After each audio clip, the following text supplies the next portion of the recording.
بزرگان کا ہماری زندگی سے اب کیا تعلق ہے؟ کیا وہ ہمیں دیکھتے سنتے ہیں؟ تو اس کا جواب یہ ہے کہ نہ وہ ہمیں دیکھتے ہیں نہ ہمیں سنتے ہیں، نہ ہمیں دیکھتے ہیں نہ ہمیں سنتے ہیں، لیکن نبی صلی اللہ علیہ وسلم نے جتنا بتایا اتنا سنتے ہیں۔ کیسے؟ نبی صلی اللہ مستند حدیث صحیح کی کہ جب میت کو قبر میں دفنا کے جاتے ہیں تو میت ان جانے والوں کی جوتوں کی کھڑکھڑاہٹ سنتی، کبھی یہ بھی گیا وہ بھی گیا، سب چھوڑ کے میرے ساتھ ساتھ رہتے تھے سارے، تو جتنا سنتے۔ اسی طرح جب آپ قبرستان میں جائیں تو پھر نبی صلی اللہ علیہ وسلم نے سمجھایا، یوں کہو السلام علیکم یا اہل القبور، آپ کہہ دیجیے۔ اب آگے سے یہ سوال کرنا کہ وہ سنتے ہیں کہ نہیں سنتے، نہیں، وہ جواب دیتے ہیں کہ نہیں جواب دیتے، نہ، ان بحثوں میں نہیں پڑھنا۔ آپ کو کہا گیا آپ السلام علیکم یا اہل القبور کہہ دیں، آپ کہہ دیں، آگے سنتے ہیں یا نہیں سنتے، خاموش، آگے بس خاموش، بس بات مکمل ہو گئی۔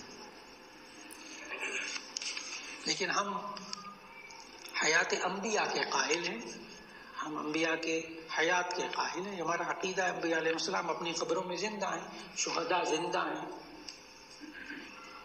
مولانا کیسے زندہ ہیں، کس طرح؟ تو اس کے لیے آیت پڑھ لیجیے، لا تقولوا لمن يقتل في سبيل الله اموات، جو اللہ کے راستے میں شہید ہو جائیں ان کو مردہ مت کہو، بل احیاء ولکن لا تشعرون، لیکن وہ زندہ ہیں تم نہیں سمجھ سکتے۔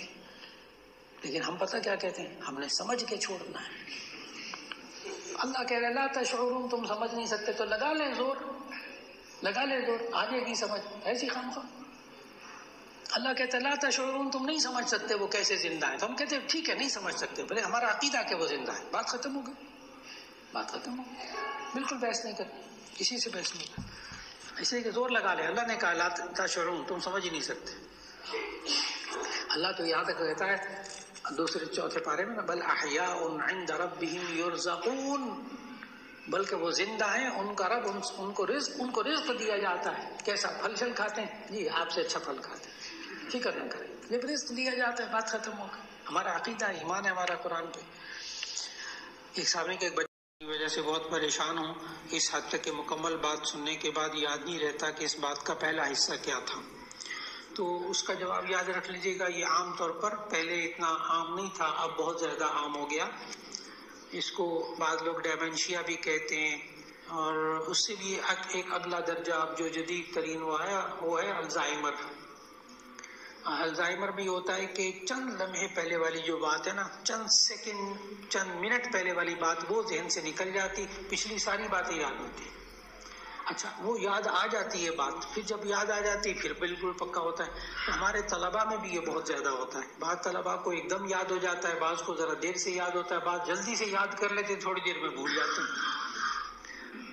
لیکن اگر کبھی ایسا ہونے لگے کہ ذرا دیر پہلے کی باتیں یاد نہیں، بعض لوگ ہوتے ہیں ان کو تھوڑا سا پہلے، آدھا گھنٹہ پہلے، ایک گھنٹہ پہلے کی باتیں، ناشتہ کیا تھا کہ نہیں کیا تھا، باوجود ناشتہ کرنے کے ناشتہ کرنا بھول گئے۔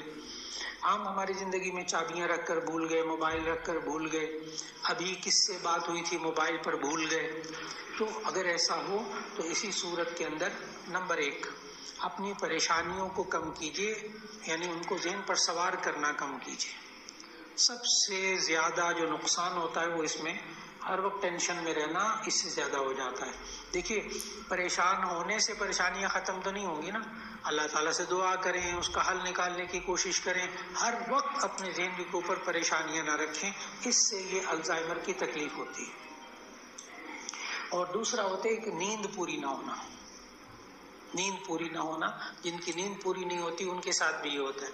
اگر کبھی ایسا ہو جائے تو ایسی صورت میں سر پہ دایاں ہاتھ رکھ کر یا قویو اللہ تعالیٰ کا نام ہے، طاقت دینے والے، طاقت والے، تو 11 مرتبہ سر پہ ہاتھ رکھ کر یہ پڑھ لیجیے، چند دنوں میں فرق لگ جائے گا۔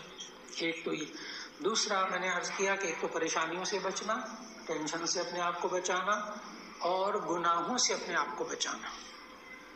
یہ ایک عجیب بات بتا رہا ہوں کہ گناہوں میں انسان جب مبتلا ہوتا ہے اس کی یادداشت کمزور ہونی شروع ہو جاتی ہے، بہت عجیب بات ہے۔ اس لیے جتنا انسان اپنے آپ کو گناہوں سے بچائے، استغفار کرے تو انشاءاللہ، اور قرآن مجید کی دیکھ کر تلاوت کرنے سے یادداشت بہت اچھی ہو جاتی ہے. قرآن مجید دیکھ کر تلاوت کرنے سے یادداشت بہت اچھی ہو جاتی ہے. نیند وقت پہ پوری کیجیے، کھانا کھائیے وقت پہ کھائیے، اور اپنی نظروں کی حفاظت کیجیے، گناہوں کی حفاظت، گناہوں سے جتنا بچ سکتے ہیں بچ جائیے، ایک دم فرق پڑنا شروع ہو جائے گا انشاءاللہ.